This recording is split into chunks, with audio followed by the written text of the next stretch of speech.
जब एक बिजनेसमैन एक शहर पहुंचा, उसी दिन पास में ऑस्ट्रियाई और फ्रांसीसी सैनिकों के बीच की लड़ाई हुई, जिसमें 23,000 से ज़्यादा सैनिक घायल हो गए। घायल और बीमार सैनिक युद्ध के मैदान में पड़े रहे और उनके केयर के लिए कोई भी व्यवस्था नहीं दिखा।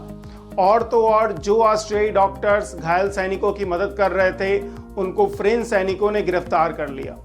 इस दृश्य को देखकर ये बिजनेसमैन बहुत ज़्यादा हताश हुए और उन्होंने खुद अपनी तरफ से पहल की और नागरिक आबादी को, जिसमें खासकर महिलाएं और लड़कियां शामिल थी, उन सभी को व्यवस्थित करके जो घायल और बीमार सैनिक थे उनको मदद पहुंचाया।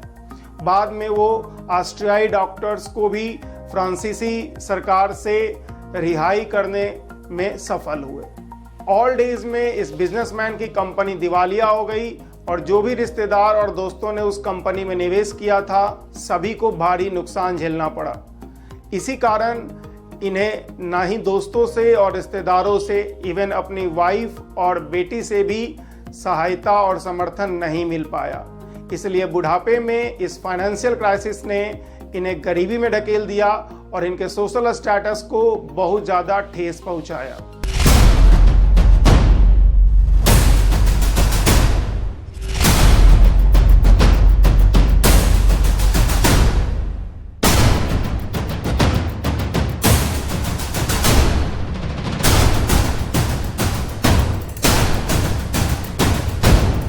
मैं हूं ऋषि कुमार और A to Z साइंस की पीस नोबेल प्राइज सीरीज की इस वीडियो में 1901 में दिए गए पीस नोबेल प्राइज के बारे में जानेंगे।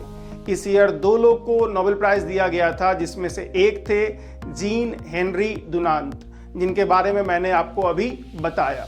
जीन हेनरी डुनांत को रेड क्रॉस की स्थापना के लिए किए गए प्रयासों के लिए पीस नोबेल प्राइज दिया गया था। उनका जन्म 1828 में स्विट्जरलैंड जेनेवा में एक व्यापारी परिवार में हुआ था।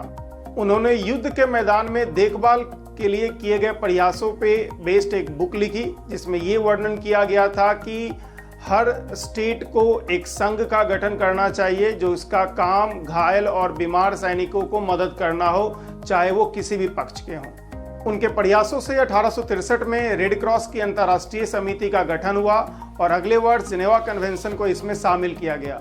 यह हर सैनिक को एक निश्चित अधिकार देता है। रेड क्रॉस ये सुनिश्चित करता है कि जो भी घायल और बीमार सैनिक होंगे, उन्हें युद्ध भूमि में समुचित केयर दिया जाएगा। जो भी डॉक्टर्स और नर्स की टीम होगी, उनको रेड क्रॉस के द्वारा संरक्षित किया जाएगा। इन ऑल डेज डुनांत एक नर्सिंग होम में रहे और अपने क्रेडिटर्स द्वारा पीछा किए जाने के कारण डिप्रेशन और भय में रहे। ऐसे भी दिन आए जब हेनरी डुनांत ने जोर देकर कहा कि नर्सिंग होम के रसोइये ने संभव विषाक्त भोजन से बचाने के लिए उनके आंखों के सामने उनकी भोजन को पहले चखा। 82 वर्ष की उम्र में 30 अक्टूबर 1910 को हेनरी डुनांत की डेथ हो गई और उनके अंतिम शब्द थे, मानवता कहाँ चली गई।